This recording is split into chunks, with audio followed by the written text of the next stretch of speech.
فلاحی ریاست کہنے میں ایک بہت بڑی وجہ تو یہ ہے کہ جب نبی پاک علیہ الصلوۃ والسلام مدینہ منورہ تشریف لائے تو جو مہاجرین تھے اب ان کے پاس تو اپنا گھر بار تو سب چھوڑ آئے تھے، کاروبار پیسہ بھی چھوڑ آئے تھے، تو اب ان کے پاس کچھ بھی نہیں تھا، وہ رہیں کہاں، کمائے کیسے، کھائیں کیا؟ تو وہ جو نبی پاک علیہ الصلوۃ والسلام نے مواخات قائم فرمائی تھی کہ ایک انصاری اور ایک مہاجر کو آپس میں بھائی بنا دیا کہ یہ دونوں بھائی ہیں، انہوں نے اپنا گھر بھی شیئر کیا، انہوں نے اپنا کھانا بھی شیئر کیا، انہوں نے اپنا کاروبار بھی شیئر کیا، ان کی جو کھیتی تھی، جو کھیت ان کے تھے، اگر وہ 2 کھیت تھے تو 2 باغوں میں سے ایک باغ ان کو دے دیا۔ سبحان اللہ۔ تو یہ جو ابتدا ہوئی نا، یہ ابتدا جو ہے یہ ہے فلاحی ریاست کی بنیاد، کیا بات ہے، کہ جس میں جو خوشحال ہیں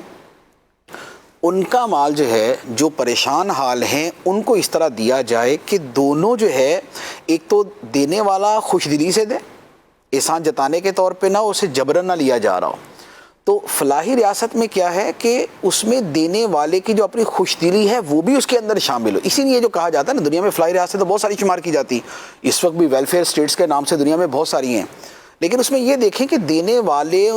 والوں کی جو دلی خوشی ہے کیا وہ بھی اتنی ہوتی ہے، یا وہ یہ بول رہے ہوتے ہیں کہ مر گئے یار 48% تو ٹیکس لگایا ہوا ہے۔ تو وہاں دینے والے یوں دے رہے ہوتے ہیں کہ چلے یار ریٹرن میں ہمیں بھی کچھ نہ کچھ ملتا ہی ہے نا، لیکن ان کی وہ خوش دلی اس میں شامل نہیں ہوتی۔ لیکن نبی پاک علیہ الصلوۃ والسلام نے جو دلوایا،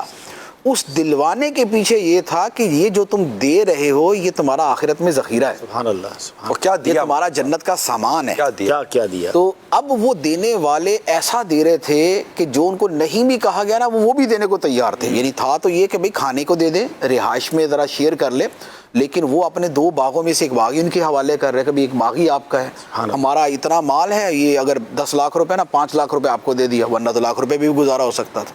تو یہ جو ان کا دینا تھا نا، یہ ہے وہ جن کے ساتھ کیا گیا، ان میں حضرت عبد الرحمن بن عوف بھی رضی اللہ تعالیٰ عنہ، جب ان کے ساتھ جو ان کے انصار بھائی تھے، انہوں نے جب ان کو دینے کا کہا تو انہوں نے منع فرما دیا کہ مجھے اس کی ضرورت نہیں، مجھے بازار کا ہوتا، بازار کہاں ہے، واہ واہ واہ، آپ نے نہیں لیا، آپ بازار کی طرف تشریف لے گئے۔ اہل مکہ بیسیکلی تاجر تھے، اور وہاں اہل مکہ تاجر تھے، اور اہل مدینہ جو ہے ان کا یہ کھیتی باڑی کا زیادہ چلتا تھا۔ تو پھر بازار جا کر آپ نے وہ اللہ تعالیٰ نے سامنے جو سورہ قریش ہے نا، لِإِيلَافِ قریش إِيلَافِهِمْ رِحْلَةَ الشِّتَاءِ وَالصَّيْفِ، تو یہ گرمی اور سردی کے سفر کو ان کے لیے مانوس کر دیا۔ تو یہ گرمی سردی کا سفر کیا تھا کہ ایک موسم کے اندر وہ یمن جاتے تھے، ایک موسم میں وہ شام جاتے تھے، اور یہ ان کا تجارتی سفر تھا۔ تو وہ تجارتی سفر کا ریفرنس جو ہے نا وہ قرآن پاک میں دیا ہے اہل مکہ کے بارے میں۔ سبحان اللہ، سبحان اللہ۔